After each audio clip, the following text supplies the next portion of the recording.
Assalamualaikum warahmatullahi wabarakatuh dan salam sejahtera buat kita semuanya, teman-teman dimanapun kalian berada. Semoga selalu sehat dan bahagia.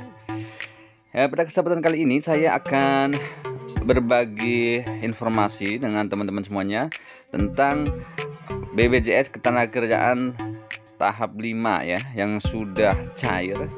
Namun beritanya teman-teman, ada jutaan peserta yang gagal cair. Itu dikarenakan untuk datanya tidak valid, dan kemudian kata dari Kementerian Ketenagakerjaan, peserta ini adalah penerima manfaat dari prakerja ya, atau kartu prakerja. Jadi secara otomatis tidak bisa cair.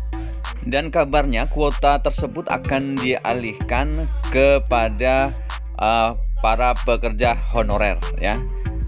Kita akan langsung saja dengarkan pernyataan dari Bu Menteri dalam konferensi pers laporan pertanggungjawaban publik bantuan subsidi gaji atau upah ya.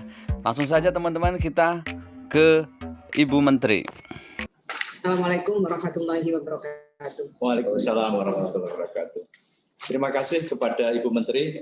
Kami mencatat, Bu, ini sampai saat ini sudah ada 3 penanya yang bertanya terkait dengan sisa anggaran yang ada, apa bisa diberikan kepada peserta BPU, bukan penerima upah, yang juga terdampak pada saat pandemi ini. Kemudian ini relevan dari Ibu Lydia Panjaitan. Ini kalau yang pertama tadi dari Tri dari Poskota. Kalau Ibu Lydia menanyakan, Ibu untuk mengkonfirmasi berarti penerima bantuan subsidi upah totalnya ada 12,4 juta pekerja dan tidak akan ditambah lagi kah, Bu? Artinya ada tambahan data lagi enggak? Kemudian pertanyaan sama dengan yang pertama tadi, Ibu, apakah sisa anggaran bisa direlokasi untuk pekerja honorer dan kira-kira besarnya berapa? Ini pertanyaan pertama. Pertanyaan kedua, ini tanya, kapan kira-kira BSU termin ketiga dan keempat disampaikan? Mohon mungkin ini dulu. Ya, baik. Yang tadi sudah saya sampaikan, sisa anggaran yang ada tadi akan kami kembalikan ke kas negara. Aspirasi yang disampaikan kepada Kementerian Ketenagakerjaan yang juga direspon oleh PEN dan juga Bapak Presiden sendiri, aspirasinya teman-teman guru honorer, baik yang ada di lingkup Kementerian Agama maupun yang ada di lingkup Kementerian Pendidikan dan Kebudayaan, ini kami akan sampaikan kembalikan ke kas negara untuk disalurkan kepada guru honorer. Nah, pertanyaannya bagaimana dengan teman-teman BPU, nanti kami akan mendiskusikan lagi, tapi sementara ini memang kami dialokasikan untuk guru honorer. Yang pertanyaan berikutnya,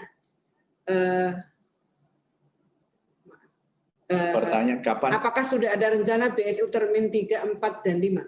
Ya, termin 3, 4. Termin sekarang sudah masuk termin ke-4. 4 sudah berjalan, sudah 64%. Termin ke-5 itu datanya baru diterima kemarin.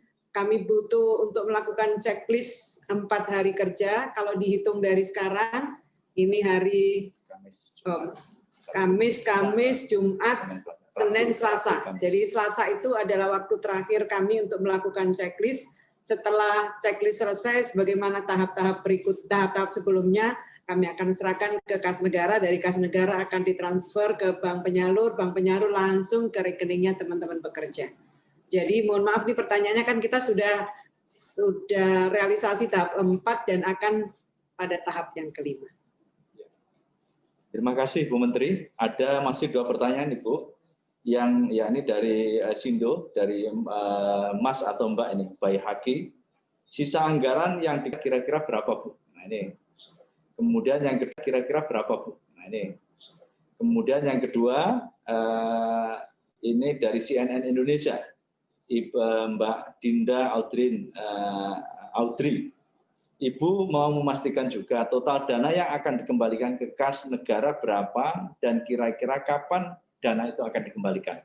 Tadi dua-duanya hampir sama, Bu. Iya, hampir sama. Jumlahnya berapa? Gitu. Jadi yang pertama kami setelah realisasinya benar-benar sudah dituntaskan, data masuk dan sudah divalidasi, retur data-data nomor rekening yang tidak aktif kemudian ketahuan aktif kembali, setelah semuanya clear dan baru kami akan serahkan ke kas negara sisanya. Jadi angka persisnya sampai realisasi tahap ke-5 itu selesai baru ketahuan. Tapi kira-kira seperti yang disampaikan oleh Pak Dirut tadi, dana ini kami gunakan untuk 12,4 juta. Kira-kira 12,4 juta, jadi sisanya akan kami kembalikan ke kas negara. Ya. Ini mungkin kesempatan pertanyaan terakhir. Mohon izin kepada para teman-teman wartawan ya. Ini menanyakan kira-kira apakah hanya tenaga honorer yang sifatnya guru atau tenaga pendidik, Bu? Ini tanya honorer kan macam-macam. Nah ini kira-kira apakah bisa dimungkinkan di sektor lain? Ini yang tanya dari Mas Seksar Akbar, terus kemudian nanya juga dari Komering, Pak Azwar Komering, dia nanya, guru honorer itu berapa sih jumlahnya? Mungkin ini. Ya, yang pertama data pastinya tentu ada di 2 kementerian, baik Kementerian Pendidikan dan Kementerian Pendidikan dan Kebudayaan maupun Kementerian Agama. Data yang pasti karena itu bukan dalam domain Kementerian Ketenagakerjaan.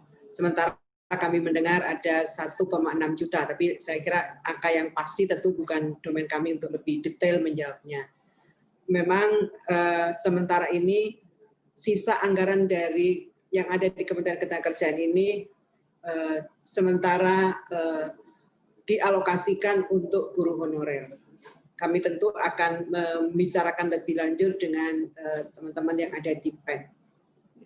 Kemudian di kesempatan lain, Ibu Menteri juga menyatakan bahwa ada jutaan pekerja yang tidak lolos validasi dan verifikasi sebagai penerima BLT BPJS Ketenagakerjaan sebesar Rp600.000 dari pemerintah karena rekening yang terdaftar sudah tidak aktif lagi, teman-teman.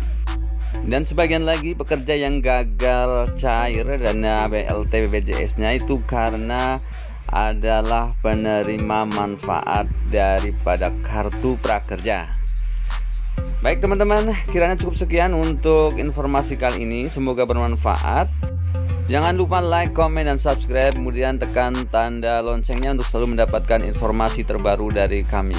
Dan akhirnya, salam sehat, salam semangat, dan salam sukses buat kalian semua. Dan wassalamualaikum warahmatullahi wabarakatuh.